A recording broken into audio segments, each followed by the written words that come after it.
Hello my dear students, मैं हूं Meenakshi from पवन वाग एकेडमी। बच्चों, पवन वाग एकेडमी में आज सभी का स्वागत है।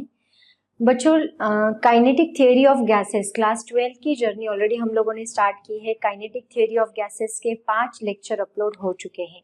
आज हम लोग लेक्चर नंबर 6 स्टार्ट करने वाले हैं। तो बच्चों, लेक्चर नंबर 6 में हम लोग क्या स्टडी करेंगे, इसके पहले आपने जितने भी 5 लेक्चर्स हुए हैं वो वीडियो जरूर देखें, उसको डिटेल में स्टडी करें, क्योंकि आज के लेक्चर में हम लोग उसको यूटिलाइज करने वाले हैं। और तो और मैं आपको एक बात बता दूं, आज जो लेक्चर होने वाला है it is very very important for entrance के लिए बहुत ज्यादा इंपॉर्टेंट लेक्चर रहेगा। इस लेक्चर में आपको अंडरस्टैंडिंग मस्ट है, अंडरस्टैंड करना है तो बेटर रहेगा।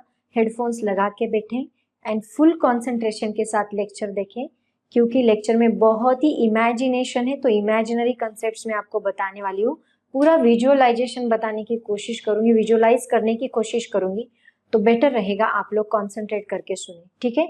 तो बच्चों, स्टार्ट करते हैं विदाउट वेस्टिंग टाइम आज का lecture, kinetic theory of gases का लेक्चर नंबर 6। ओके, आज का टॉपिक देखो बच्चों क्या रहेगा। आज का टॉपिक जो है हमारा 3.8 ये टॉपिक है, law of equipartition of energy. 3.7 तक ऑलरेडी हम लोगों ने कंप्लीट किया है सिलेबस। आज हम लोग बोर्ड के हिसाब से चल रहे, महाराष्ट्र स्टेट बोर्ड के सीक्वेंस से चल रहे, लेकिन मैं टॉपिक्स को डिटेल तक पढ़ा रही हूँ, मतलब एंट्रेंस लेवल तक पढ़ा रही हूँ, और उससे रिलेटेड कुछ क्वेश्चंस हो गए तो वो भी मैं करवा रही हूँ। और ये चैप्टर, ये आज का टॉपिक खत्म होने के बाद अगर इनकेस टाइम मिला तो जेई का एक क्वेश्चन है वो भी मैं लेने वाली हूँ, तो बेटर रहेगा। लेकिन आज अगर नहीं हुआ, मतलब इनकेस टाइम मिला तो मैं लूंगी, ठीक है। तो आज का हमारा टॉपिक, मेन टॉपिक तो हमारा यही रहेगा, law of equipartition of energy. ये टॉपिक स्टडी करने से पहले बच्चों में आपको एक और टॉपिक बताना चाहती हूँ। कौन सा? इंटरनल एनर्जी का। एक्चुअली ऑलरेडी हम लोगों ने इसके बारे में पहले भी बात किया है, बट आज उसकी जरूरत है, तो मैं थोड़ा सा इंटरनल एनर्जी के बारे में भी आपको बताने वाली हूँ, ठीक है। इसके पहले मैं आपको पोस्टुलेट्स बता दूं। हम लोगों ने पोस्टुलेट स्टडी किए थे बच्चों, आपको याद होंगे। मैंने आपको क्या बोला था कि इंट्रामोलिकुलर फोर्सेस जो है, मतलब force of attraction between the two molecules in ideal gases is totally absent. Ideal gases में इंट्रामोलिकुलर मतलब फोर्स ऑफ अट्रैक्शन एब्सेंट है, उसकी वजह से पोटेंशियल एनर्जी जीरो है ना। तो गैसेस के पास, आइडियल गैसेस के पास बस एक ही एनर्जी बचती है, वो एनर्जी कौन सी है ये मैं आपको बताने वाली हूँ। तो कंसंट्रेशन के साथ लेक्चर सुनिए, उसके बाद मैं आपको law of equipartition of energy बताऊंगी। बेसिक से स्टार्ट कर रही हूँ बच्चों, ध्यान दो, ठीक है। तो सबसे पहले देखो बच्चों, मान लो इसके लिए मैंने क्या किया, एक कंटेनर लिया, ठीक है। तो मान लो ये मैंने कंटेनर लिया, इस कंटेनर के अंदर हमने गैस भरा है, गैस मॉलिक्यूल्स इस कंटेनर के अंदर है, बहुत सारे गैस मॉलिक्यूल्स है। that molecules are in random motion, continuously move here and there। वो molecules random motion कर रहे हैं, मतलब उनको कुछ velocity है ना। और ये आइडियल गैस है, ऐसे हम लोग मान के चलते हैं। मान लो थोड़ी देर के लिए हम लोग मान लेते हैं ये एक रियल गैस है, ठीक है। मतलब इसका मतलब क्या, और ये जो रियल गैस है, ये जो कंटेनर है, इसको हमने किस में रखा है, wait a minute, what happen, एक मिनट, इसको हमने क्या किया बच्चों, मान लो इस कंटेनर को मैंने एक वेलोसिटी दे दी, इस कंटेनर को मैंने वेलोसिटी दे दी, ठीक है। v, ये वेलोसिटी से ये कंटेनर को मैं मूव कर रही हूँ, ठीक है। तो अगर इसको मैंने वेलोसिटी दी तो इसकी टोटल एनर्जी देखो कितनी रहेगी, कंटेनर की टोटल एनर्जी ऑफ गैसेस कितनी रहेगी, देखो बहुत इंपॉर्टेंट बच्चों, ध्यान दो। टोटल एनर्जी गैसेस के पास कितनी रहेगी, ये कंटेनर को मैंने मूव किया है, इसका मतलब क्या, कंटेनर मूवेबल है तो उसको वेलोसिटी है, वेलोसिटी है तो काइनेटिक एनर्जी है, क्योंकि काइनेटिक एनर्जी का फॉर्मूला क्या होता है बच्चों, kinetic energy is equal to होता है हाफ mv²। तो इसका मतलब इस कंटेनर के पास काइनेटिक एनर्जी है, ओके। तो सबसे पहले कंटेनर के पास काइनेटिक एनर्जी है, इसका मतलब गैस को भी काइनेटिक एनर्जी है। अब मान लो इस कंटेनर को हमने किसी मैग्नेटिक फील्ड के अंदर रखा है, मान लो ई बार ये मैग्नेटिक फील्ड के अंदर मैंने इसको रखा है, मतलब कोई एक्सटर्नल फोर्स उसके ऊपर अप्लाई हो रहा है। अगर उसके ऊपर एक्सटर्नल फोर्स अप्लाई हो रहा है, ऐसे हम मान के चलते हैं, तो यहाँ पे उनके पास पोटेंशियल एनर्जी भी है। पोटेंशियल एनर्जी क्यों है, क्योंकि अगर अपोजिट डायरेक्शन से हम लोग उसको मूव करें, मान लो इलेक्ट्रिक फील्ड इस डायरेक्शन में है, वेलोसिटी इस डायरेक्शन है, अगेंस्ट द फोर्स हमें काम करना है, और जहां अगेंस्ट द फोर्स हमें काम करने, अगेंस्ट द कंजर्वेटिव फोर्स हमें काम करने की जरूरत होती है, तो उस वक्त वहां पे पोटेंशियल एनर्जी आ जाती है ना। तो यहाँ पे पोटेंशियल एनर्जी भी है, तो इसका मतलब ये जो गैस है उसके पास पोटेंशियल एनर्जी भी है। अब समझ में आया। अब और एक एनर्जी इसके पास बाकी है, वो कौन सी, जिसकी हम लोग बात करने वाले हैं, that is the internal energy. बच्चों ये कंटेनर का मैंने आपको बताया, लेकिन इस कंटेनर में जो गैस है उसके पास खुद की भी एनर्जी है। जैसे कि मान लो हम दिन भर काम करते हैं, हमारे पास एक्सटर्नल एनर्जी तो है ही, हमारे सराउंडिंग में बहुत सारी एनर्जी है, हम वेलोसिटी में है, लेकिन हमारी अंदर की एनर्जी भी है। जैसे उसी तरह उस मॉलिक्यूल के पास खुद की एनर्जी भी है, जिसको हम लोग क्या बोलते हैं, इंटरनल एनर्जी। इसको हम लोग क्या बोलते हैं, इंटरनल एनर्जी। ओके, तो ये गैस मॉलिक्यूल्स के पास बच्चों इंटरनल एनर्जी भी है। अब मान लो मैंने क्या किया, गैस को मैंने रेस्ट पोजीशन पे डाल दिया, गैस को। अब ये कंटेनर जो मैं इसको वेलोसिटी दी थी ना, अब मैं इस कंटेनर को वेलोसिटी 0 कर देती हूँ। कंटेनर की वेलोसिटी मैंने 0 की, तो कंटेनर की वेलोसिटी 0 करने के बाद इसकी काइनेटिक एनर्जी तो निकल गई, मतलब गैस रेस्ट पोजीशन पे है, तो काइनेटिक एनर्जी कितनी हो गई, 0। ऑब्वियसली गैस हमारा रेस्ट पोजीशन पे ही रहने वाला है, जो कुछ भी हम लोग पढ़ेंगे ना रेस्ट पोजीशन का गैस है। तो यहाँ पे कंटेनर रेस्ट पोजीशन पे है, मतलब काइनेटिक एनर्जी बन गई 0। अब मान लो यहाँ पे मैंने क्या किया, रेस्ट पोजीशन पे तो है ही, लेकिन मैंने मान लो इलेक्ट्रिक फील्ड को भी 0 कर दिया। अब इसमें इलेक्ट्रिक फील्ड भी प्रेजेंट नहीं है। अगर इलेक्ट्रिक फील्ड भी नहीं है, इसका मतलब पोटेंशियल एनर्जी क्या बन गई, पोटेंशियल एनर्जी भी 0 बन गई। अब गैस के पास क्या रही, बस इंटरनल एनर्जी। तो बच्चों अभी इंटरनल एनर्जी जो है वो भी 2 पार्ट में डिवाइडेड है। कौन से, वो गैसेस के पास काइनेटिक एनर्जी भी है एंड गैसेस के पास पोटेंशियल एनर्जी भी है। ये दोनों एनर्जीज गैस के पास है, लेकिन जब ये रियल गैस होगा तभी ये दोनों एनर्जीज गैस के पास रहेगी। अगर ये रियल गैस नहीं है, ये अगर मान लो अपना आइडियल गैस है, रियल गैस नहीं, ये एक आइडियल गैस है, तो उस आइडियल गैस के पास पोटेंशियल एनर्जी नहीं रहेगी। क्यों नहीं रहेगी, क्योंकि हमने क्या देखा है, इन आइडियल गैसेस में फोर्स ऑफ अट्रैक्शन एब्सेंट है। ये इसकी हमने बात की है, फोर्स ऑफ अट्रैक्शन एब्सेंट होता है आइडियल गैसेस में, force of attraction is absent. Okay, तो ये एब्सेंट होने की वजह से आइडियल गैसेस की पोटेंशियल एनर्जी बनेगी 0। इसका मतलब क्या बच्चों, गैसेस के पास इंटरनल एनर्जी, मतलब एक मिनट, गैसेस के पास टोटल एनर्जी कितनी है, गैसेस के पास टोटल एनर्जी बस एक ही है। वो कितनी, कौन सी, देखो यहाँ पे काइनेटिक एनर्जी बन गई 0, मतलब ये नहीं रही, पोटेंशियल एनर्जी बन गई 0, ये नहीं रही, इंटरनल एनर्जी में से भी पोटेंशियल एनर्जी बन गई 0, ये नहीं रही। इसका मतलब क्या, गैसेस के पास एक ही एनर्जी है। कौन सी एनर्जी, काइनेटिक एनर्जी। बस काइनेटिक एनर्जी किसकी, काइनेटिक एनर्जी ऑफ मॉलिक्यूल्स की। कंटेनर की बात नहीं कर रहे हम लोग, मॉलिक्यूल्स, अंदर का जो मॉलिक्यूल है उसके पास जो इंटरनल एनर्जी है, वो इंटरनल एनर्जी कौन सी है यहाँ पे, only and only kinetic energy है। It is very very important. और वो काइनेटिक एनर्जी कितनी होती है बच्चों, that is equal to half mv²। तो बच्चों इसको स्टार लगा दो, इसको स्टार लगा दो, क्योंकि इसी को मैं यूज करने वाली हूँ आज के लेक्चर में। होल लेक्चर में हम लोग गैस की टोटल एनर्जी लेने वाले हैं, काइनेटिक एनर्जी। ओके, तो आगे चलते हैं। ओके, देखो समझ में आया सबको, मैंने क्या बताया मैंने, टोटल एनर्जी। पहले तो मैंने गैस को मोशन दिया था, तो मोशन देने की वजह से उसके पास कुछ ना कुछ वेलोसिटी थी, वेलोसिटी होने की वजह से उसके पास काइनेटिक एनर्जी है। मान लो उसको हमने इलेक्ट्रिक फील्ड के अंदर रखा है, तो उसके पास पोटेंशियल एनर्जी आ जाएगी, उसके बाद प्लस इंटरनल एनर्जी रहेगी। तो काइनेटिक एनर्जी मैंने यहाँ पे 0 कर दी, रेस्ट पोजीशन पे गैस लिया तो 0, इलेक्ट्रिक फील्ड 0 की, तो ये पोटेंशियल एनर्जी भी 0 बनेगी। तो इंटरनल एनर्जी गैस के पास बस कौन सी रहेगी, kinetic energy plus potential energy. और अगर मैंने आइडियल गैस लिया है तो फोर्स ऑफ अट्रैक्शन एब्सेंट है, वो एब्सेंट होने की वजह से इसके पास पोटेंशियल एनर्जी भी 0 है।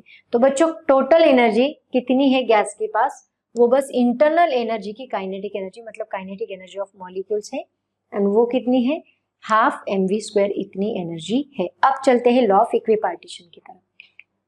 अब देखो बच्चों, तो लॉ ऑफ इक्विपार्टीशन क्या है यहाँ पे, तो बच्चों देखो, law of equipartition of energy क्या है।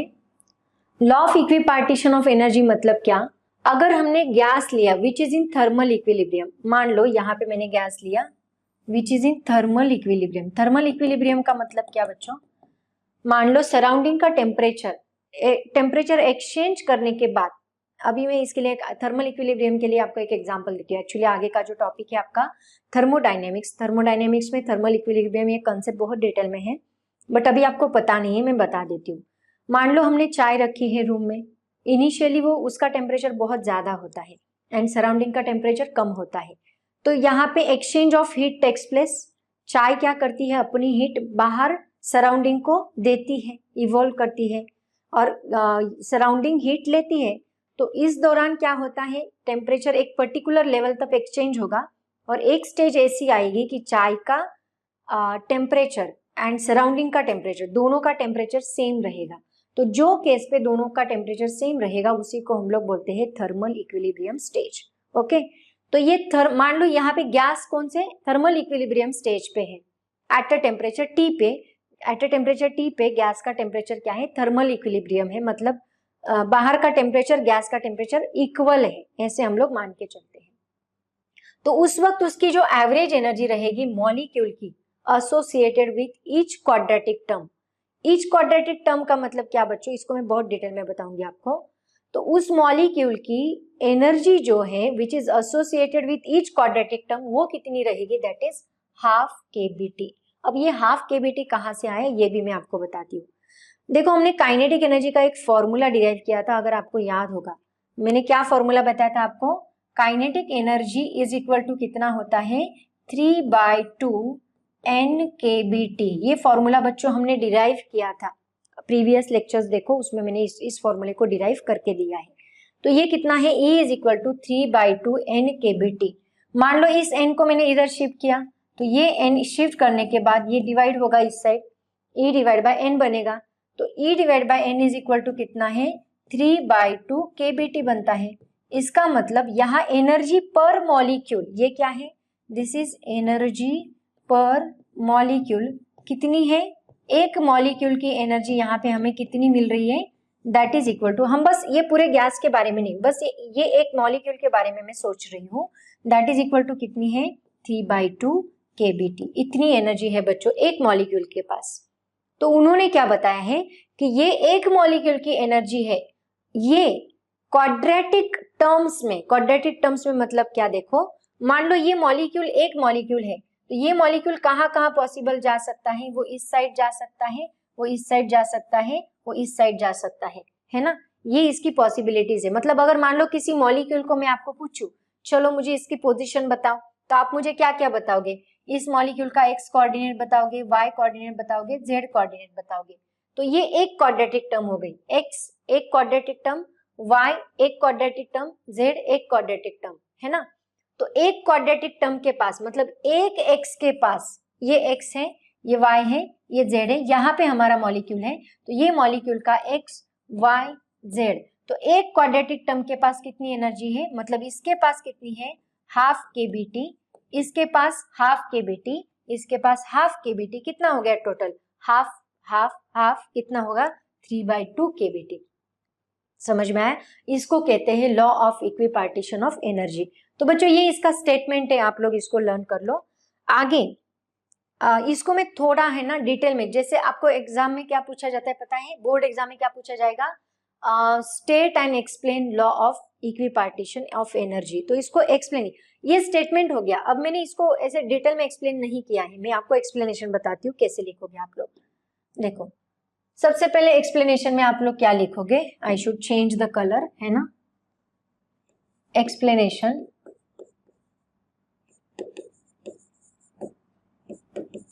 एक्सप्लेनेशन देखो बच्चों, यहाँ पे गैस कौन सा मोशन कर रहा है, कोई बता सकता है यहाँ पे गैस कौन सा मोशन कर रहा है, गैस यहाँ पे मतलब जो मॉलिक्यूल है वो ट्रांसलेटरी मोशन कर रहा है ना।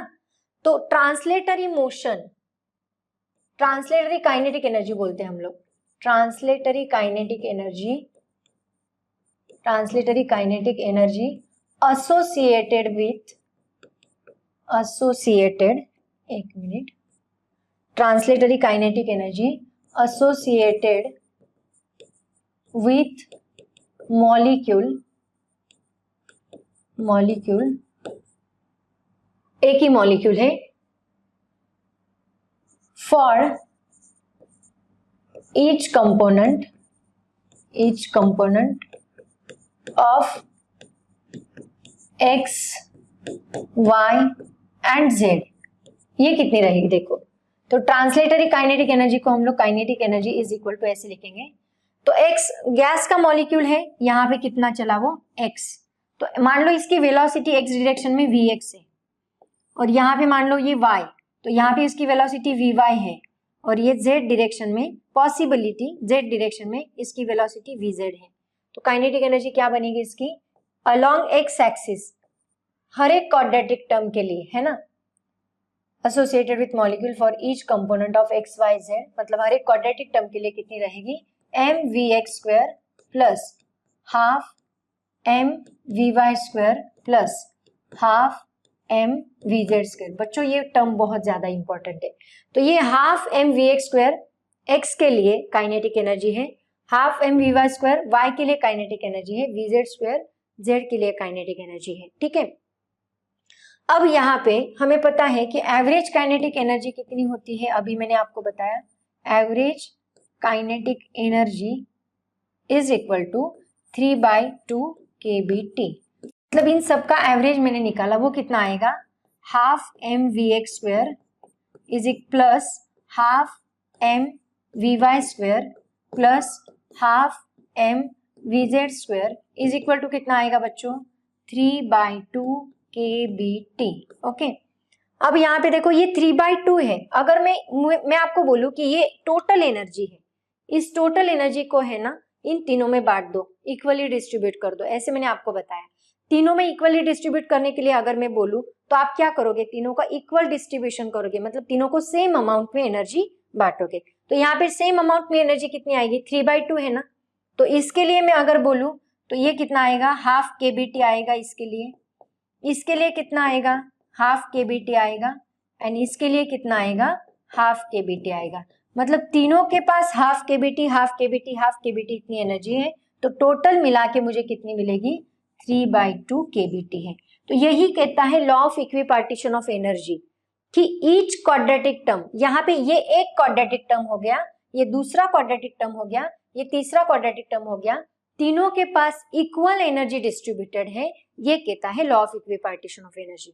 इसका मतलब मैं यहाँ पे क्या बोल सकती हूँ, therefore we can conclude that, ऐसे ही एक्सप्लेन करो बच्चों, therefore we can conclude that, what we can conclude here, half mvx square is equal to क्या है half mvy square is equal to half mvz square is equal to कितना है, तीनों के पास इक्वल अमाउंट ऑफ एनर्जी है half kBt, तीनों के पास इक्वल अमाउंट ऑफ एनर्जी है हाफ kBt। समझ में आया सबको?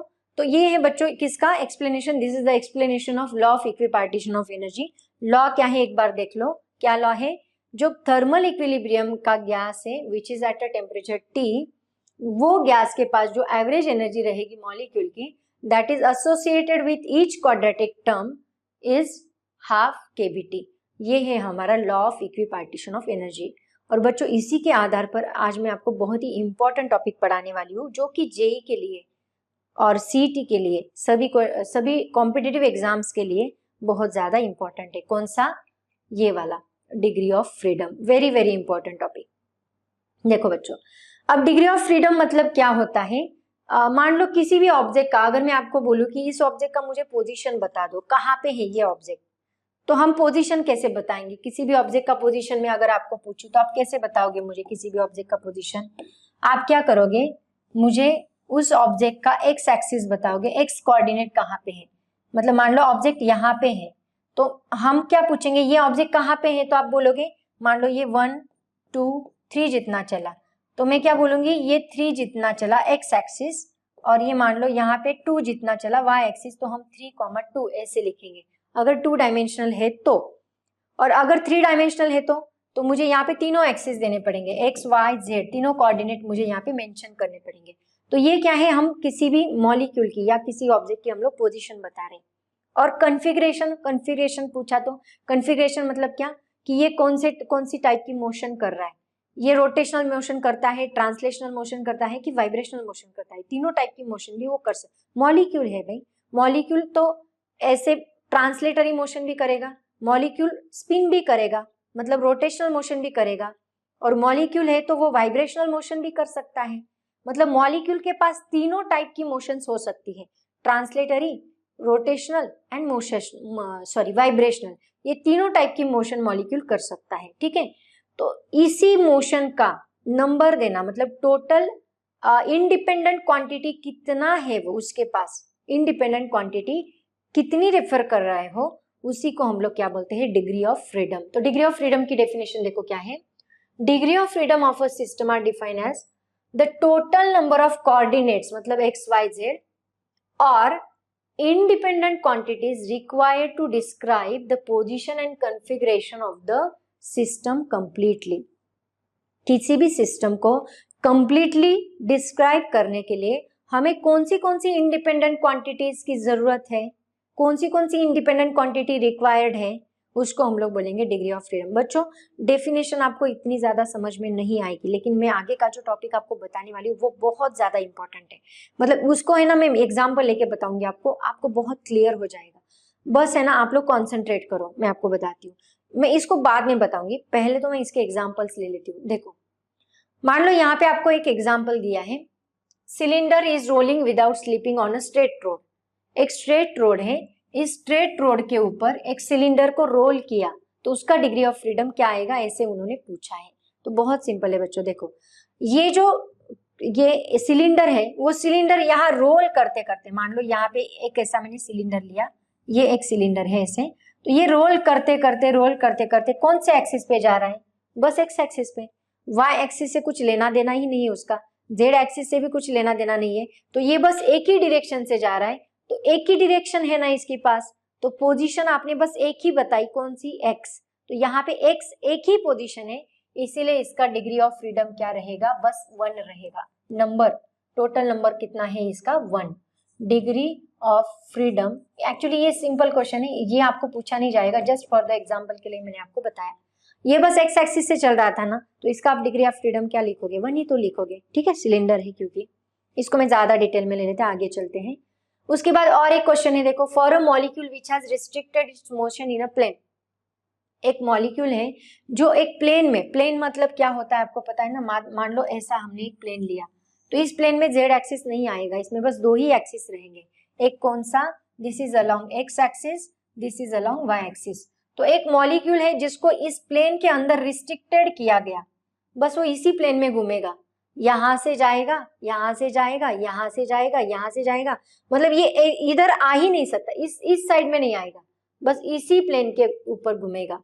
तो इसका डिग्री ऑफ फ्रीडम क्या रहेगा, वो एक्स एक्सिस कितना चला ये आप मुझे बताओगे, वो वाई एक्सिस कितना चला ये आप मुझे बताओगे, जेड एक्सिस का कुछ भी फायदा यहाँ पे नहीं है क्योंकि ये प्लेन है, 2 डायमेंशनल है, 3 डायमेंशनल नहीं। हाँ, ये अगर क्यूब होता तो हम 3 डायमेंशनल लेते, लेकिन ये 2 डायमेंशनल है, तो यहाँ पे बस 2 ही आएगा। ओके, इसीलिए इसका डिग्री ऑफ फ्रीडम क्या रहेगा, डिग्री ऑफ फ्रीडम रहेगा 2।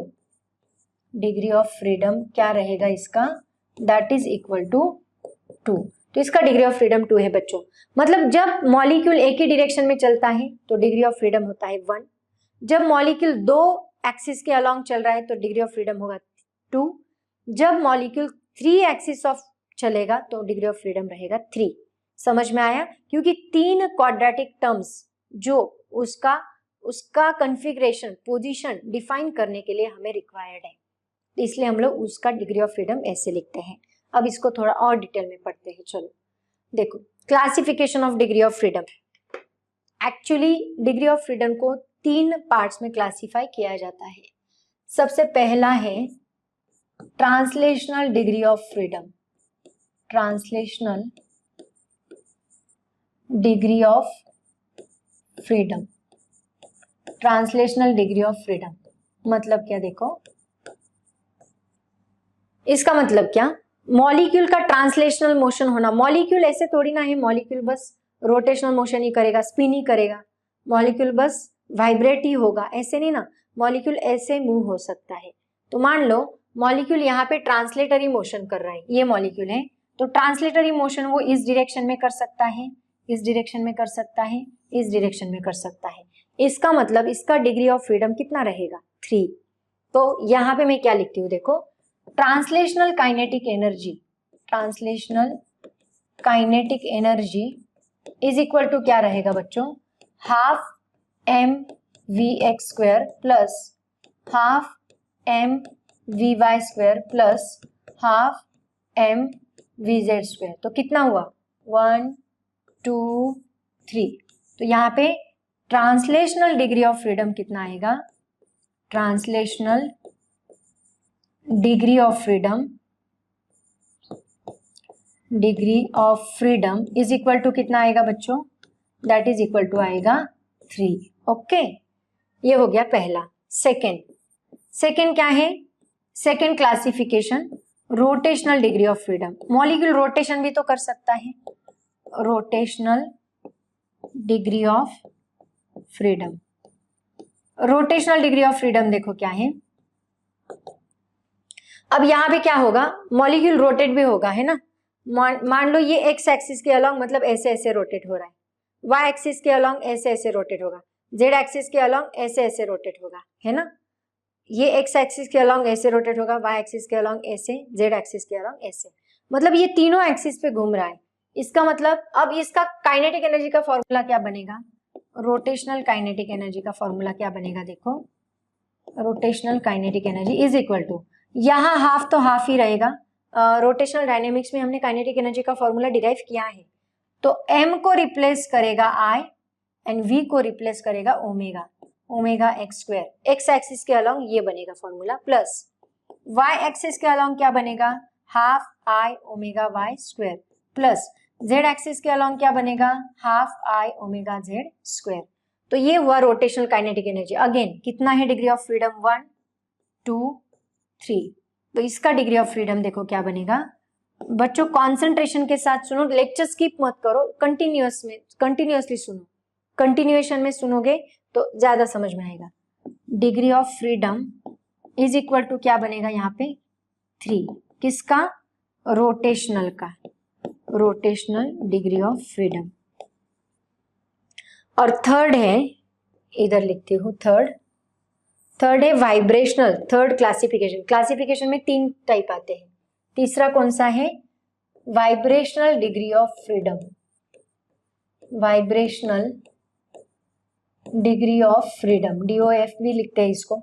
तो इसमें 2 ही आते हैं, वाइब्रेशन मतलब मॉलिक्यूल ऐसे ऐसे वैसे ऐसे करता है ना, मतलब एक ही जगह पे यहाँ एक मॉलिक्यूल ऐसे ऐसे ऐसे ऐसे एक ही पाथ पे अगेन एंड अगेन मूव होगा, इसी को कहा जाता है simple harmonic motion.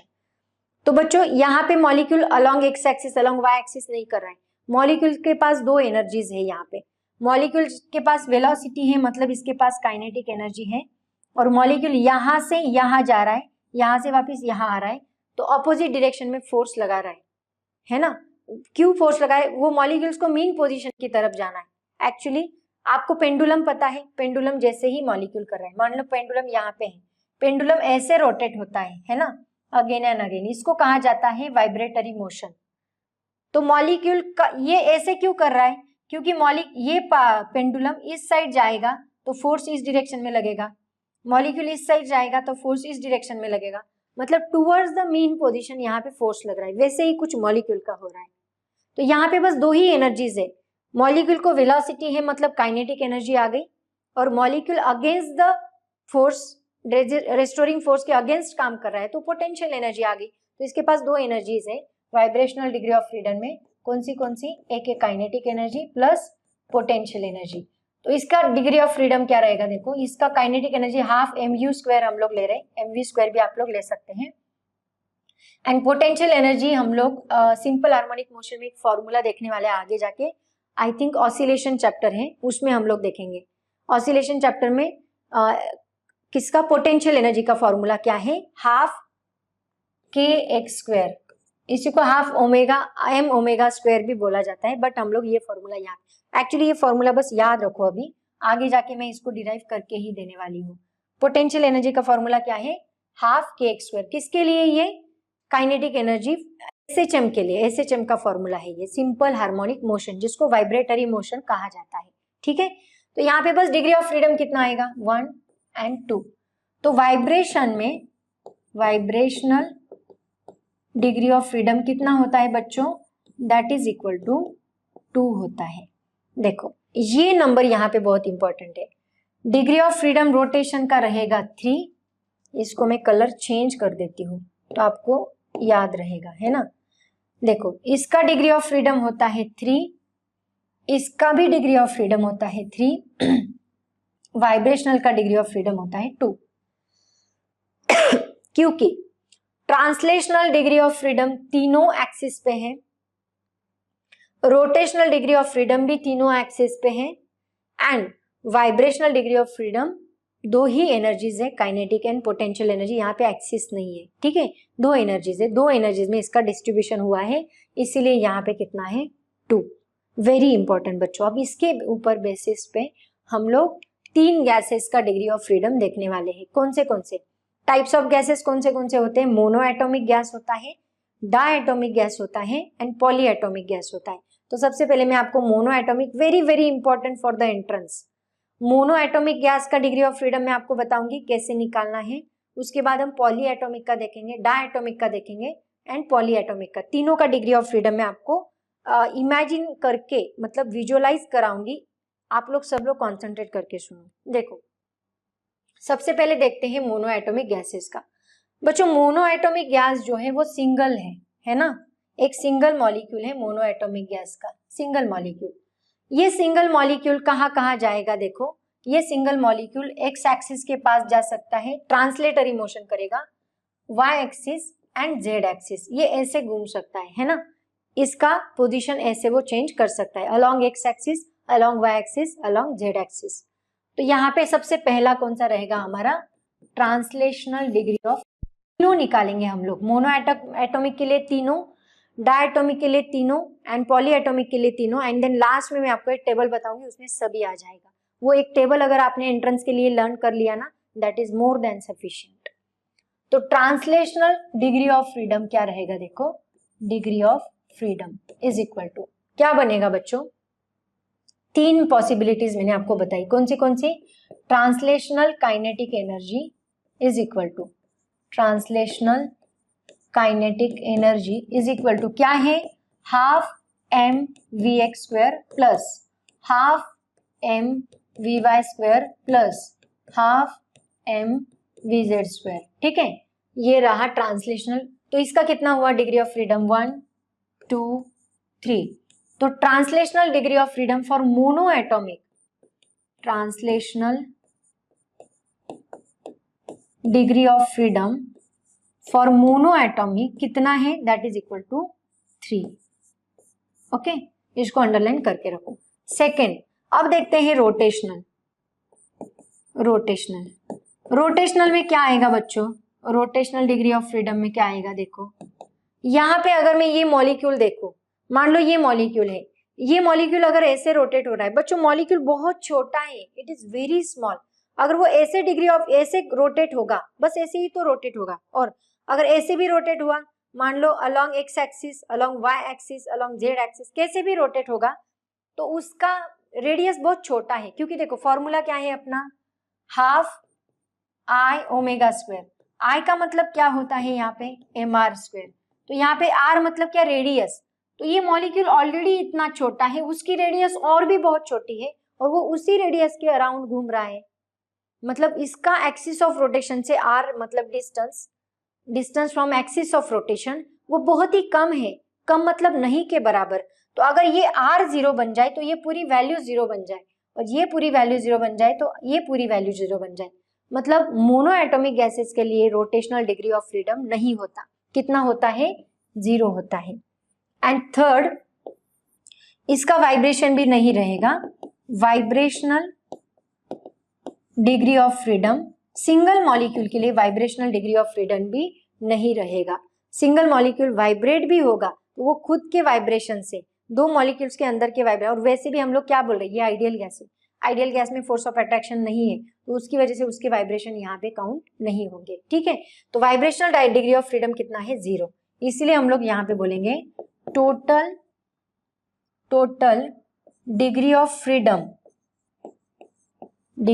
Freedom for monoatomic, degree of freedom for, इसको रफ करती हूँ पहले, total degree of freedom for monoatomic is equal to कितना है, for monoatomic is equal to, ये ट्रांसलेशनल का 3, रोटेशनल का 0, वाइब्रेशनल का 0, तो कितना बनेगा, that is equal to 3। Very very important, monoatomic gases का डिग्री ऑफ फ्रीडम होता है 3, हमेशा याद रखो, लर्न कर लो इसको, रट लो चाहे तो, है ना, बट कैसे आया वो अंडरस्टैंड होना बहुत जरूरी है।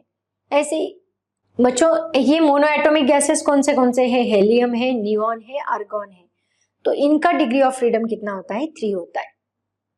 ऐसे ही हम लोग देखते हैं अभी degree of freedom of diatomic gases. देखो इसमें कौन कौन आता है, N2 आता है, O2 आता है, H2 आता है, मतलब जो डबल है, दो है, दो एटम्स उसमें आ रहे हैं, उसको हम लोग डायएटॉमिक बोलते हैं, है ना। तो इसमें सबसे पहले निकालते हैं translatory degree of freedom, translational बोलो चाहे तो, डिग्री ऑफ फ्रीडम। तो translational degree of freedom, again ये मॉलिक्यूल देखो, अभी मॉलिक्यूल कैसा है, देखो 2 मॉलिक्यूल है, ये एक मॉलिक्यूल है और ये एक मॉलिक्यूल है, ऐसे 2 मॉलिक्यूल है। तो ये मॉलिक्यूल मैंने एक्स एक्सिस के जैसे लिनियरली रखे हैं, तो ये मॉलिक्यूल यहाँ से वाई एक्सिस की तरफ, मतलब ऐसे मूव हो सकते हैं, एक्स एक्सिस की तरफ एंड जेड एक्सिस की तरफ। मतलब देखो कैसे, ये मॉलिक्यूल है, यहाँ पे एक मॉलिक्यूल है, यहाँ पे एक मॉलिक्यूल है, ये along Y axis, along X axis कैसे मूव होगा, मान लो इस साइड एक्स एक्सिस है, इस साइड वाई एक्सिस है, इस साइड जेड एक्सिस है, तो एक्स एक्सिस अलोंग ऐसे मूव होगा, वाई एक्सिस के अलोंग ऐसे मूव होगा, जेड एक्सिस के अलोंग ऐसे मूव होगा, है ना, ऐसे ऐसे ऐसे मूव हो सकता है। ये तीनों डिग्री ऑफ फ्रीडम है।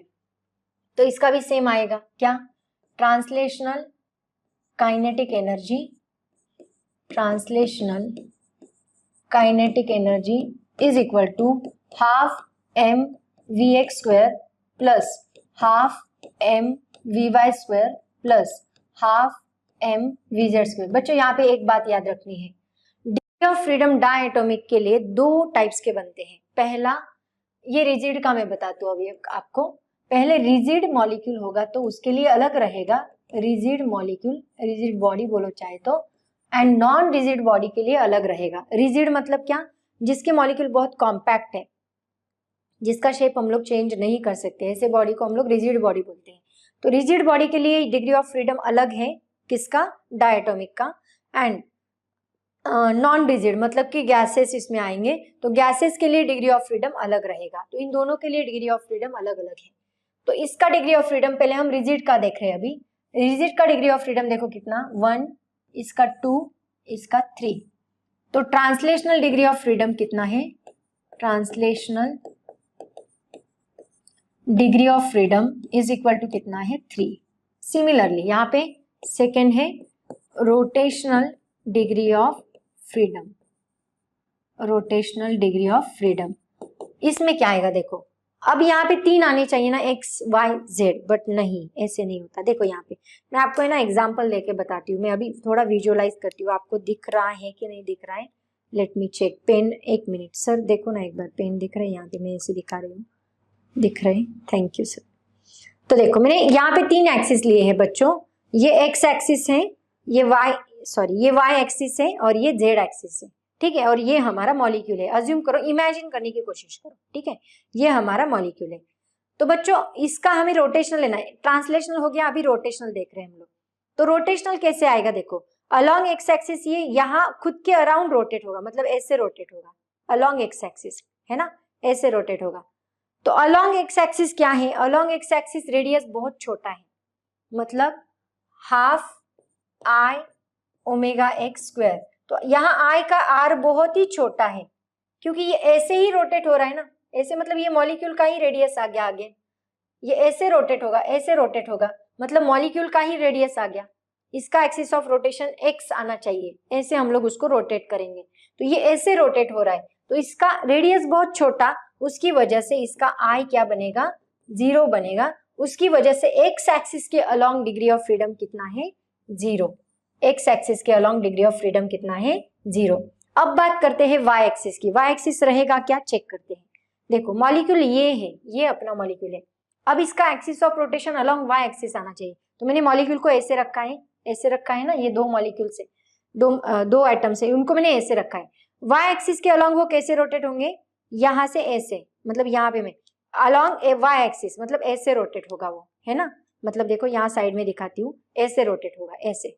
तो इसका axis of rotation y axis कहाँ पे, ये वाला y एक्सिस, इसके अराउंड ऐसे इमेजिन करो बच्चों, ऐसे रोटेट हो रहा है। तो एक्सिस ऑफ रोटेशन इसका ये वाला यहाँ पे रहेगा, है ना, मतलब ये वाला एक्सिस। तो इसी एक्सिस के अराउंड सभी मॉलिक्यूल्स रोटेट हो रहे हैं ऐसे, ठीक है, मतलब ऐसे, ओके। तो यहाँ पे रेडियस ज्यादा है, देखो ये मॉलिक्यूल यहाँ पे है एटम, यहाँ से हम लोग डिस्टेंस काउंट कर रहे हैं ना, तो इसकी रेडियस काउंट होगी क्योंकि डिस्टेंस ज्यादा है। तो ये रेडियस यहाँ पे, मतलब मान लो ये यहाँ पे रहेगा और ये यहाँ पे रहेगा। इसको मैं अगर थोड़ा सा अच्छे से ड्रॉ करूं तो ये ऐसे दिखेगा, देखो ये मॉलिक्यूल यहाँ पे, ये मॉलिक्यूल यहाँ पे, तो ये दोनों का ऐसे एक्सिस ऑफ रोटेशन से ये डिस्टेंस कितना है, r। तो ये यहाँ पे मुझे काउंट करना है किसके around, y axis. x axis का 0 हो गया, y एक्सिस के अराउंड मुझे ये काउंट करना है। तो ये है कितना, half i omega y square है इसमें अवेलेबल। अब बात करते हैं z की। z के अराउंड कैसे रोटेट होगा, देखो ये है हमारा z एक्सिस, ठीक है, और ये है हमारा मॉलिक्यूल यहाँ पे। तो z एक्सिस के अराउंड कैसे रोटेट होगा, z एक्सिस उसका परपेंडिकुलर होना चाहिए एक्सिस ऑफ रोटेशन, मतलब ऐसे यहाँ से, है ना, ऐसे पूरा राउंड लगा के आएगा वो, मतलब ऐसे। मैं साइड में करूँ, ये पेन की वजह से मुझे नहीं आता, ऐसे रोटेट होगा, देखो ऐसे, ऐसे समझ में आ रहा है, दिख रहा है सबको, ऐसे रोटेट होगा। मतलब ये उसका एक्सिस ऑफ रोटेशन है, ये एक्सिस ऑफ रोटेशन को पूरा राउंड लगाएगा वो ऐसे, है ना। समझ में आ रहा है बच्चों, में विजुअलाइज करने की कोशिश कर रही हूँ, ऐसे रोटेट होगा, ठीक है। यहाँ पे अलोंग y एक्सिस वो ऐसे रोटेट हो रहा था, अलोंग z एक्सिस वो ऐसे रोटेट हो रहा है ना। तो ऐसे रोटेट होगा, मतलब ऐसे रोटेट होगा वो, क्लियर एवरीवन। तो ये इसका एक्सिस ऑफ रोटेशन आएगा, इसके अराउंड वो ऐसे रोटेट हो रहा है, मतलब इसमें भी मुझे r कंसीडर करना है बच्चों, क्योंकि देखो यहाँ पे भी r इतना ही है, क्योंकि अभी वो ऐसे रोटेट हो रहा है, तो वो मुझे r कंसीडर करना है, ओके। तो यहाँ पे ये भी काउंट होगा, half i omega z square. बस अलोंग x एक्सिस वो ऐसे रोटेट हो रहा है, ऐसे रोटेट हो रहा है, तो मुझे ये बहुत कम है, r बहुत कम है, तो वो मैं इग्नोर कर सकती हूँ। मतलब यहाँ पे कितना डिग्री ऑफ फ्रीडम बना, 1 एंड ये 2। तो यहाँ पे हम बोलेंगे rotational degree of freedom, rotational degree of freedom is equal to कितना है, 2, ओके। एंड थर्ड वाला जो है वो कौन सा है, वाइब्रेशनल डिग्री ऑफ फ्रीडम। बच्चों ये रिजिड बॉडी है, इसके मॉलिक्यूल्स बहुत कॉम्पैक्ट होते हैं, बहुत पैक्ड होते हैं, वो वाइब्रेट नहीं हो सकते। मतलब ये मैं इस बॉडी को वाइब्रेट करना चाहूँ, इसके मॉलिक्यूल, दो मॉलिक्यूल को वाइब्रेट करना चाहूँ, पॉसिबल नहीं है, क्योंकि ये रिजिड है, इसके ऊपर फोर्स भी लगाए ना तो अपनी जगह से नहीं हिलते वो, उसकी वजह से वाइब्रेशनल डिग्री ऑफ फ्रीडम यहाँ पे क्या रहेगा, 0।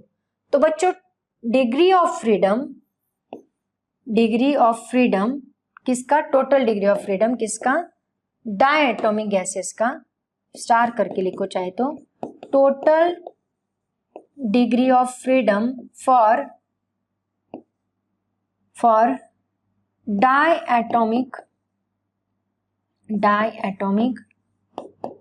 Molecule of rigid body, molecule of rigid body कितना रहेगा रिजिड बॉडी के लिए, दैट इज इक्वल टू, इसको रफ कर दो, इसकी जरूरत नहीं है ना, इसका इमेजिनेशन मैंने आपको दिखा दिया, बट ये अपनी नोटबुक में जरूर नोट डाउन करें बच्चों। ये कितना रहेगा, देखो ट्रांसलेशनल का 3, सॉरी यहाँ पे कितना था 3, ट्रांसलेशनल का 3, रोटेशनल का 2, वाइब्रेशनल का 0, 3 + 2 + 0 कितना आ गया, 5। अंडरस्टैंड। देखो मोनो एटॉमिक का कितना मिला हमें, मोनो एटॉमिक का मिला 3 एंड डाई एटॉमिक का मिला 5, लेकिन ये किसका मिला मुझे, रिजिड बॉडी का। अभी नॉन रिजिड का बाकी है, नॉन रिजिड का लेते हैं, उसके लिए ना एक एक्स्ट्रा पेज लेती हूँ मैं नॉन रिजिड के लिए। देखो degree of freedom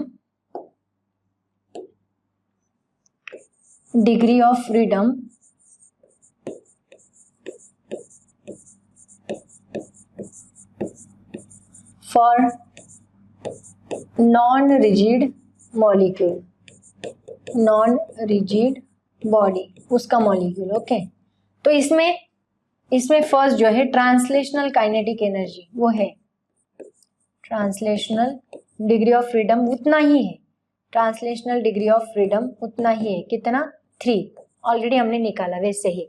second rotational degree of freedom है, इसमें भी है उतना ही 2, रोटेशनल डिग्री ऑफ फ्रीडम वापिस नहीं लिखते बेटी, ये भी उतना ही है 2, लेकिन इसमें एक्स्ट्रा कौन आ जाएगा, वाइब्रेशनल आ जाएगा, वाइब्रेशनल डिग्री ऑफ फ्रीडम। ये कितना रहेगा, half mu² plus half I omega kx है ना, mu² प्लस हाफ kx², तो इसका 1 प्लस इसका 1, ये कितना हो गया 2, दैट इज इक्वल टू 2। तो total degree of freedom non rigid का, हाँ, total degree of freedom for non rigid diatomic molecule is equal to कितना है 3 प्लस 2 प्लस 2, कितना बन गया ये, that is equal to 7। Okay, important, is equal to 7। Okay, तो बच्चों ये हो गया हमारा किसका, that is of diatomic molecule. ऐसे ही हम लोग अभी किसका निकालेंगे, पॉलीएटॉमिक मॉलिक्यूल का। देखते हैं पॉलीएटॉमिक मॉलिक्यूल, इसका भी सेम निकालना है बच्चों। इसको मैं रख देती हूँ, रुको रहने दो ऐसे ही, बाद में मुझे और उसका यूज करना है। तो सबसे पहले लेते हैं हम लोग किसका, ट्रांसलेशनल का। First translational degree of freedom कितना है, उतना ही, हाफ। अब पॉलीएटॉमिक मतलब क्या, CO2 लेते हैं, तो यहाँ पे रहेगा C, यहाँ पे रहेगा O एंड यहाँ पे रहेगा O, O2 है ना, तो ये O एंड C, तो 3 मॉलिक्यूल से, 3 एटम से, कार्बन ऑक्सीजन ऑक्सीजन 2, तो ये एक्स एक्सिस, ये इसके तो सभी आएंगे बच्चों, लेकिन इसमें भी 2 पार्ट्स है। पहला किसके लिए, रिजिड बॉडी के लिए, rigid body, okay, and non rigid, इसके भी 2 है, तो इसका भी सेम रहेगा, हाफ। ये अलोंग एक्स एक्सिस भी घूमेगा, ये अलोंग वाई एक्सिस भी जाएगा, ये अलोंग जेड एक्सिस भी जाएगा, mvz², ठीक है। तो इसका कितना हुआ 1, ये 1, ये 1, मतलब ये बन गया 3, तो ट्रांसलेशनल डिग्री ऑफ फ्रीडम कितना है इसका 3। Same second rotational degree of freedom, अब यहाँ पे मुझे एक्स एक्सिस का भी लेना पड़ेगा, क्योंकि देखो इसका अभी r बड़ा है, अलोंग एक्स एक्सिस मतलब ये ऐसे रोटेट हो रहा है, ये अभी इसको दिखाती हूँ, ये अलोंग एक्स एक्सिस है ना, मतलब अलोंग एक्स एक्सिस ये ऐसे रोटेट हो रहा है, ऐसे है ना, अलोंग ऐसे रोटेट होगा, ऐसे है ना, अलोंग एक्स एक्सिस। तो यहाँ पे ये रहेगा इसका एक्सिस ऑफ रोटेशन, ऐसे रोटेट होगा, दिख रहा है सबको, ये एक्स एक्सिस है, ऐसे रोटेट होगा, है ना, मतलब ये अलोंग एक्स एक्सिस भी रोटेट हो रहा है, अलोंग वाई एक्सिस भी रोटेट होगा, अलोंग जेड एक्सिस भी रोटेट होगा। ओके, मतलब ये तीनों एक्सिस के अलोंग रोटेट हो गया। अब इसको रख देती हूँ, इसका काम हो गया। मतलब इसमें मुझे हाफ I ω² भी लेना है, प्लस हाफ I ω² भी लेना है, प्लस हाफ I ω² भी लेना है। तीनों एक्सिस के अलोंग वो रोटेट हो सकता है और उसका R उतना काउंटेबल है। इसका मतलब ये बन गया 1, बन गया 1, ये बन गया 1 + 1 + 2 3, ये बनेगा 3, मतलब इसका बना 3। लेकिन इसमें वाइब्रेशनल रही है रिजिड के लिए मॉलिक्यूल्स बहुत कॉम्पैक्ट है, तो वो वाइब्रेट नहीं हो सकता, 2 मॉलिक्यूल ऐसे वाइब्रेट नहीं हो सकते। तो वाइब्रेशनल के लिए क्या रहेगा, vibrational degree of freedom 0। Okay, तो कितना बना, total degree of freedom, total DOF किसके लिए, for for polyatomic rigid molecule, polyatomic rigid molecule कितना है बच्चों? ये हुआ 3 + 3 + 0, 3 + 3 + 0 is equal to 3 + 3 is 6। Okay, तो ये इम्पॉर्टेंट, इसको मैं रफ कर देती हूँ, ठीक है। हाँ, अब देखते हैं किसके लिए, नॉन रिजिड के लिए। एक स्लाइड लेती हूँ, ब्लैक कलर। ओके, देखो, फॉर नॉन रिजिड मॉलिक्यूल, उसमें क्या रहेगा? पहला तो ट्रांसलेशनल रहेगा ही, ट्रांसलेशनल डिग्री ऑफ फ्रीडम कितना है? ये 3, वो एज इट इज है, उसमें हाथ नहीं लगाना। Second, rotational degree of freedom, ये भी कितना है? That is also 3। And third, इसमें वाइब्रेशनल है क्योंकि ये नॉन रिजिड है, तो इसमें वाइब्रेशनल हमें काउंट करना होगा। वाइब्रेशनल डिग्री ऑफ फ्रीडम कितना है? 2। Kinetic energy plus potential energy का 2 लेना है, तो ये कितना बनेगा? Total degree of freedom for polyatomic non rigid molecule is equal to कितना है? 3 + 3 + 2, 3 + 3 6 + 8। वेरी वेरी इंपॉर्टेंट, समझ में आया बच्चों? तो ये तीनों हमने देखे। देखो, सबसे पहले हमने देखा कौन सा वाला? Degree of freedom mono atomic का, ये 3 0 0, ये 3 बना। देन हमने देखा डायटॉमिक का, ये 3 था, ये 2 था, 3 + 2 becomes 5। देन हमने देखा डायटॉमिक नॉन रिजिड के लिए, तो उसमें 2 ऐड होगा एक्स्ट्रा, वो 5 है तो 2 ऐड कर दो वाइब्रेशनल के, तो 7 बन जाएगा। देन पॉलीएटॉमिक के लिए ये 3 ये 3 ये 0, मतलब ये 6 बनेगा। एंड पॉलीएटॉमिक का नॉन रिजिड के लिए 2 ऐड हो जाएगा, 3 + 3 6 + 2 8 बन जाएगा। तो इसका है ना, मैं एक टेबल बना के देती हूँ आपको, है ना। तो ये टेबल अगर आप लर्न कर लो ना, तो आपको एग्जाम के लिए टेंशन ही नहीं रहेगा बच्चों, ठीक है। बस इतना टेबल लर्न कर लो। देखो,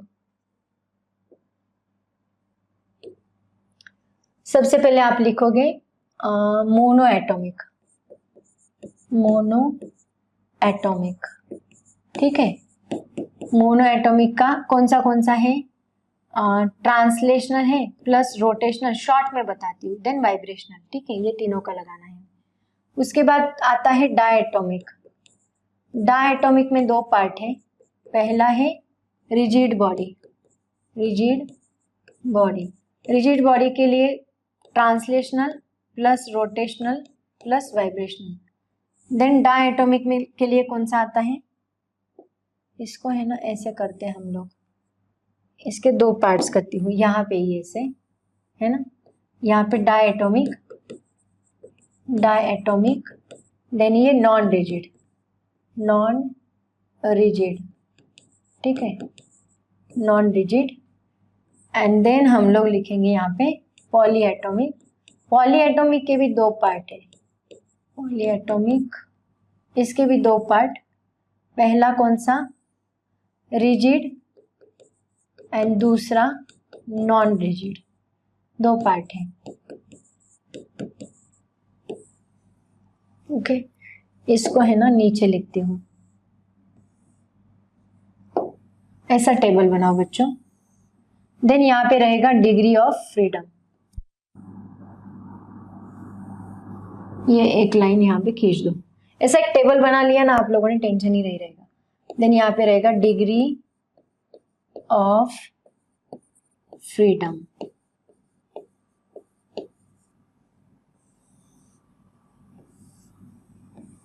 ओके। ये ऊपर की लाइन लगा दो ऐसी, ठीक है। देखो, इसमें अभी क्या है? Translational plus rotational plus vibrational. तो ट्रांसलेशनल कितना था मोनोएटॉमिक के लिए? 3, ये 0 ये 0, मतलब ये कितना बन गया? 3 बन गया, है ना। अब देखते हैं रिजिड का। यहाँ पे translational plus rotational plus vibrational. Rigid में ये 3 था, ये 2 था, ये 0 था, तो ये 3 + 2 कितना बना 5। ये translational plus rotational plus vibrational, ये कितना था 3, ये रोटेशनल था 3, इसमें नहीं सॉरी 2 था ना, ये 2 था, ये 3 देन 2 + 2, तो ये कितना हुआ 7 है ना। देन पॉलीएटॉमिक के लिए translational plus rotational plus vibrational, ये था 3, ये था 3 + 0, तो ये बना 6। एंड इसमें translational plus rotational plus vibrational, ये था 3 + 3 + 2 = 8। बन गया बच्चों टेबल। इतना टेबल है ना, आप बहुत ज्यादा रट लो। मैम बोलती है फिजिक्स में रटना मना है, मैम ही बोल रही टेबल को रट लो, बट इसको रट लो, कोई प्रॉब्लम नहीं, क्योंकि अपनी कॉम्पिटिटिव एग्जाम्स के लिए ना ये बहुत ज़्यादा इम्पोर्टेंट है बच्चों। ये टेबल आप अच्छे से बना लो अपनी नोटबुक में, डिग्री ऑफ फ्रीडम का टेबल, जो कि बहुत ज़्यादा इम्पोर्टेंट है बच्चों। ठीक है, समझ में आया? तो ये है हमारा डिग्री ऑफ फ्रीडम। उसके बाद अभी इसका लास्ट पॉइंट बचा है बच्चों, वो कौन सा है? Factors affecting degree of freedom. बच्चों अभी अभी हमने देखा कौन से फैक्टर्स अफेक्ट कर रहे हैं डिग्री ऑफ फ्रीडम के लिए। सबसे पहला फैक्टर तो उसकी atomicity of the gas. Atomicity of the gas मतलब क्या? गैस की एटॉमिसिटी मतलब क्या कि वो गैस कौन सा है? गैस मोनो एटॉमिक है, डाई एटॉमिक है या पॉली एटॉमिक है और पॉली एटॉमिक है। कौन सा गैस है उसके ऊपर डिपेंड कर रहा है क्या? Degree of freedom. क्योंकि हमने देखा मोनो के लिए 3 था, डाई के लिए 3 + 2 5 था, रिजिड 3 + 2 + 2 7 था, और पॉली के लिए अलग था, है ना। इसका मतलब इसकी एटॉमिसिटी यहाँ पे मैटर कर रही है। दूसरा ज्योमेट्रिक स्ट्रक्चर, पहला सिर्फ एक मॉलिक्यूल राउंड शेप में, 2 मॉलिक्यूल्स और उनमें 2 कोवैलेंट बॉन्ड, दोनों ऐसे भी रोटेट हो रहे हैं, मतलब यहाँ पे डिग्री ऑफ फ्रीडम अलग आ रहा है, ठीक है ना। उसके बाद थर्ड वाला, उसका शेप तो मैटर कर रहा है, मतलब ज्योमेट्रिक शेप के ऊपर भी डिपेंड कर रहा है। And temperature of gas obviously matter कर रहा है टेम्परेचर ऑफ गैस के ऊपर। टेम्परेचर अगर हम इंक्रीज करते हैं तो वाइब्रेशन बढ़ता है मॉलिक्यूल्स का, उसकी वजह से उसका टेम्परेचर चेंज होने के बाद उसका डिग्री ऑफ फ्रीडम भी चेंज होगा। ज्योमेट्रिक स्ट्रक्चर मतलब क्या? यहाँ पे रिजिड एंड नॉन रिजिड आप लोग ले सकते हैं। रिजिड है और नॉन रिजिड है, शेप मैटर करता है। नॉन रिजिड है, लीनियर है, नॉन लीनियर है, तो इससे मैटर करेगा। तो बच्चों ये है factors affecting degree of freedom. तो बच्चों आज हमने बहुत ही इंपॉर्टेंट टॉपिक यहाँ पे कवर किया है। सबसे पहले मैंने आपको क्या बताया, एक बार रिवाइज कर ले। देखो सबसे पहले मैंने आपको बताया कि इंटरनल एनर्जी क्या होती है। तो यहाँ पे पूरी इंटरनल एनर्जी हमने क्या लिया? कि लिया क्या? ½ mv², यही लिया है हमने, दूसरा कुछ भी नहीं लिया। पोटेंशियल एनर्जी मैंने बस वाइब्रेशनल में ली है, क्योंकि वो इंटरनल एनर्जी है, उसमें वाइब्रेशनल में ली है। बस हमने टोटल एनर्जी हमने क्या ली? काइनेटिक एनर्जी ही ली है। तो ½ mv², गैस के पास बस एक ही एनर्जी है इंटरनल एनर्जी, वो भी ½ mv² है। उसके बाद हमने देखा law of equipartition of energy, जो कि कोई गैस अगर थर्मल इक्विलिब्रियम में एट अ टेम्परेचर T, तो उसकी एवरेज काइनेटिक एनर्जी है वो हर एक क्वाड्रेटिक टर्म के पास कितनी होती है? ½ mv² जितनी होती है। तो वो ½ mv² कैसे, वो भी मैंने आपको एक्सप्लेन किया। काइनेटिक एनर्जी ट्रांसलेशनल कितनी होती है? ½ mvx² plus ½ mvy² plus ½ mvz², और एवरेज काइनेटिक एनर्जी हमने देखा 3/2 kBT होती है। तो उसको हमने डिस्ट्रीब्यूट किया 3/2 को 3 पार्ट्स में हमने डिवाइड किया, ½ kBT, ½ kBT, ½ kBT। इसका मतलब एक क्वाड्रेटिक टर्म के पास इतनी एनर्जी है, तो तीनों की इक्वल एनर्जी यहाँ पे मिली, ठीक है। उसके बाद हमने देखा degree of freedom. Degree of freedom मतलब क्या? एक ऐसी क्वांटिटी, एक ऐसा नंबर है कोऑर्डिनेट्स का, टोटल नंबर ऑफ कोऑर्डिनेट्स और इंडिपेंडेंट क्वांटिटीज, जो कि हमें पोजीशन एंड कॉन्फ़िगरेशन डिस्क्राइब करने के लिए लगेगी, उसी को हम लोग बोलेंगे डिग्री ऑफ फ्रीडम। तो सिलेंडर का एग्जांपल मैंने दिया था, वो रोल कर रहा है अलोंग एक्स एक्सिस, सिर्फ अलोंग एक्स एक्सिस रोल कर रहा है, तो इसका डिग्री ऑफ फ्रीडम 1 रहेगा। देन ये मॉलिक्यूल का बताया था प्लेन के यहाँ पे, तो यहाँ इसका डिग्री ऑफ फ्रीडम 2 रहेगा।